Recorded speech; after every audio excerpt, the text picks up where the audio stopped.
Where do the Blue Jays go from here? This is a club that honestly believed it could compete heading into the season, but is on pace to win 73 games. They are down to their fourth option at third base, due to a series of injuries, and welcomed their 14th different starting pitcher, Reid-Foley, in Kansas City on Monday night. Home attendance is down by more than any other MLB franchise.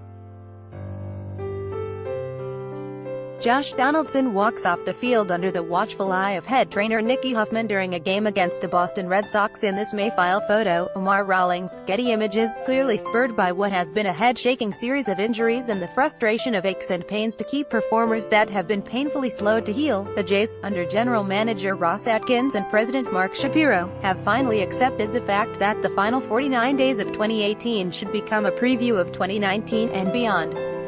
The future for the Jays is right now, and that will include extended looks at catcher Danny Jansen, starting pitchers Reid-Foley and Ryan Barutsky, plus viewing Russ Martin as a well-paid utility infielder and third catcher.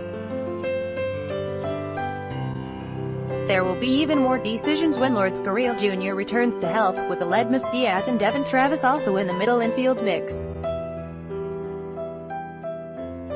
The biggest impact for the organization emerging from this change of direction, according to a source close to the situation, is that the Jays ideally want nothing to do with third baseman Josh Donaldson by the end of the season, including being forced to make a qualifying offer to the 2015 American League MVP. Article continued below. If the 32-year-old Donaldson were to finish the year with the Jays, they would need to make an $18 million qualifying offer, all dollars US, in order to receive draft pick compensation between the second and third rounds next June. The Jays would rather trade the injured All-Star before August 31st, even if the return is approximately equivalent to that pick between number 80 and 100 next summer. They would rather trade him even if they have to pay much of what remains on Donaldson's $23 million expiring contract. This trade is not as difficult to accomplish as it might seem. There are contending teams that would simply need to see Donaldson play, either at the minor or major league level, to confirm that he is healthy enough to help them down the stretch and into October. Donaldson is working out at the minor league complex in Florida and has a couple more tests to pass physically before he is comfortable enough to play in some rehab games, likely in Florida, before returning to the Jays. Those might be the most heavily scouted Class A or Gulf Coast League games of the year. At one point, the Jays, and most of MLB, believed the going rate for a healthy bringer of rain at the July 31st trade deadline would be a very healthy return. The asking price would have been less than that for 26-year-old Manny Machado, dealt from the Orioles to the Dodgers for 5 prospects, because of Donaldson's age.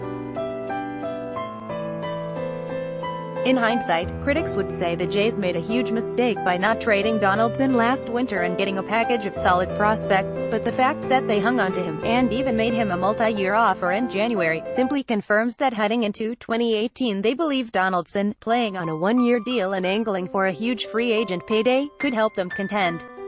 When Atkins signed fifth starter Jamie Garcia for 1 year and $10 million, it reinforced that belief in the team they had assembled. On paper, it was a solid rotation. It has not worked out and has led to this. Donaldson is not in the plans. Here's how a Donaldson trade could happen by August 31, the last day a player who clears waivers can be added and still qualify for the postseason roster. Article continued below. Donaldson has not even been placed on waivers yet. That can only happen for active players, or those playing on rehab options, but whenever he plays his first minor league game, the ball will start rolling quickly. There can be multiple waiver claims for a player, but the Jays can only negotiate a trade with one team. If that doesn't work out, they have to pull him back or let him go and get nothing in return, with the claiming team inheriting the full remaining salary. The Jays will not be playing hardball for their return. The pecking order for waiver claims is in reverse order of the AL standings, followed by the reverse order in the NL. Even though the Cleveland Indians are in first place in the Central Division, their win percentage would give them first shot among AL contenders. They could move the versatile Jose Ramirez to second base to allow JD to play third. If not Cleveland, then the New York Yankees might claim Donaldson in order to block the Red Sox, who have the best record in baseball and would only be in the mix if there were no other AL claims. The key for the Jays is that Donaldson needs to play some minor league games in the next 2 weeks so the process can begin. Starting over, with the Blue Jays already looking to the future, plus the contract of 34-year-old Marco Estrada set to expire and 31-year-old Lefty Garcia already relegated to the pen, here is a quick look at the current depth chart for the 2019 rotation, barring the signing of a veteran free agent over the winter. The top 3 starters, if healthy, would include a pair of right-handers, Marcus Stroman, 27, and Aaron Sanchez, 26, plus emerging lefty Ryan Perutsky, 24. The final 2 Major League rotation spots would go to right-handers Sam Gaviglio, 28, and Sean Reid-Foley, 23, set to make his debut against the Royals in Kansas City on Monday night. The next 4 heading to the offseason, in order: righty TJ Zeuch, 23, lefty Tom Pannone, 24, righty Nate Pearson, 21, and Canadian righty Jordan Romano, 25. Beyond that, there is pitching talent in the system but not ready to help in the first half of 2019. Among the MLB.com top 30 in the J system, 11 are starting pitchers, including Pearson, 4, Reid-Foley, 10, Perutsky, 12, Zeuch, 16, Pannone, 28, and Romano, 29. Pearson has sat out most of the season with a freak right forearm fracture. Encouraging for the Jays front office and fans is that not one of the 9 starters mentioned is older than 28, and the average age is 25. Need for speed. For many major league teams, the stolen base has become a forgotten skill. The Blue Jays have become one of those, with Kevin Pillar leading the team with 13. Kendrys Morales is just 1 out of second place, with 2. But there is hope for fans who still remember the way baseball used to be played, with speed being one of the cherished skills.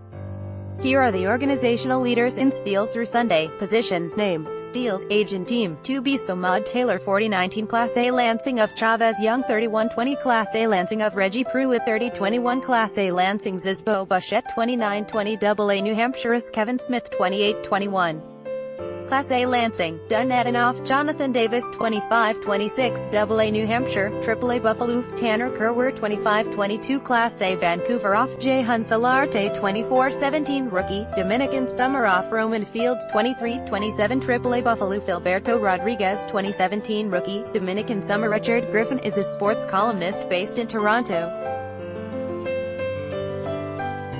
Follow him on Twitter, @GriffinStar.